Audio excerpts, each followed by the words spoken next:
कार्तिक महात्म तीसरा अध्याय। जय जय श्री राधे। सत्यभामा ने कहा, हे प्रभु, आप तो सभी काल में व्यापक हैं और सभी काल आपके आगे एक समान है। फिर यह कार्तिक मास ही सभी मासों में श्रेष्ठ क्यों है? आप सब तिथियों में एकादशी और सभी मासों में कार्तिक मास को ही अपना प्रिय क्यों कहते हैं? इसका कारण बताइए। भगवान श्री कृष्ण ने कहा कि हे भामिनी, तुमने बहुत अच्छा प्रश्न किया है। मैं तुम्हें इसका उत्तर देता हूँ, ध्यानपूर्वक सुनो। इसी प्रकार एक बार महाराज बेन के पुत्र राजा पृथु ने प्रश्न के उत्तर में देवर्षि नारद से प्रश्न किया था और जिसका उत्तर देते हुए नारद जी ने उसे कार्तिक मास की महिमा बताते हुए कहा, हे राजन, एक समय शंख नाम का एक राक्षस बहुत बलवान और अत्याचारी हो गया था।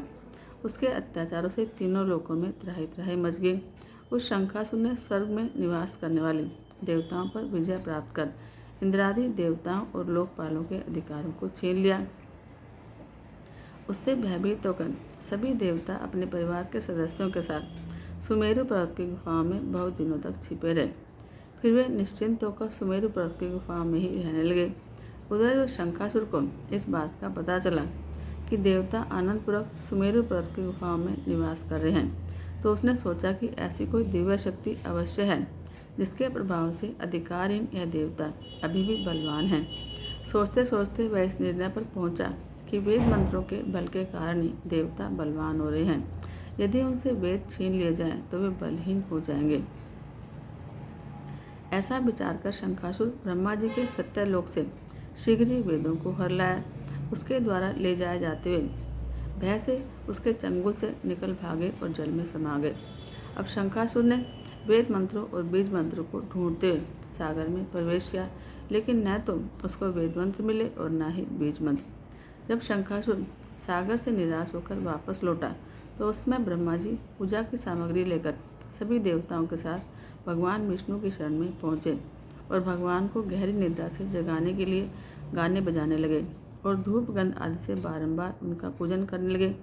धूप दीप नैवेद्य आदि अर्पित किए जाने पर भगवान की निद्रा टूटी और वे देवताओं से ब्रह्मा जी को अपना पूजन करते हुए देखकर बहुत प्रसन्न हुए और कहने लगे, मैं आप लोगों के इस कीर्तन और मंगलाचरण से बहुत प्रसन्न हूँ। आप अपना अभिष्ट वरदान मांगिए, मैं अवश्य प्रदान करूँगा।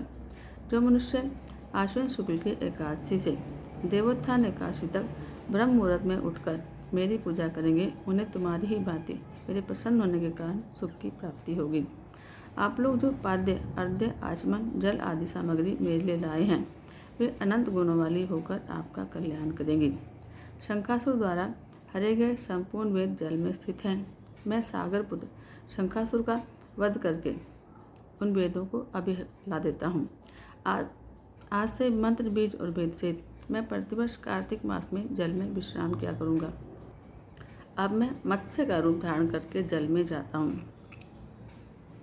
तुम सब देवता भी मनुष्यों के सहित मेरे साथ जल में आओ। इस कार्तिक मास में जो मनुष्य प्रातःकाल स्नान करते हैं, वे सब यज्ञ के अवृत स्नान द्वारा भली भांति नहा लेते हैं। हे देवेंद्र, कार्तिक मास में व्रत करने वाले को सब प्रकार से धन, पुत्र, पुत्री आदि देते रहना और उनकी सभी आपत्तियों से रक्षा करना। हे धनपति कुबेर, मेरी आज्ञा के अनुसार तुम उनके धन धान्य की वृद्धि करना, क्योंकि इस प्रकार का आचरण करने वाला मनुष्य मेरा रूप धारण करके जीवन मुक्त हो जाता है। जो मनुष्य जन्म से लेकर मृत्यु पर्यंत विधिपूर्वक इस उत्तम व्रत को करता है, वह आप लोगों का भी पूजनीय है। कार्तिक शुक्ल पक्ष की एकादशी तिथि को तुम लोगों ने मुझे जगाया है, इसलिए यह तिथि मेरे लिए अत्यंत प्रीतिदायिनी और माननीय है। हे देवताओं, यह दोनों व्रत नियम पूर्वक करने से मनुष्य मेरा सानिध्य प्राप्त कर लेते हैं।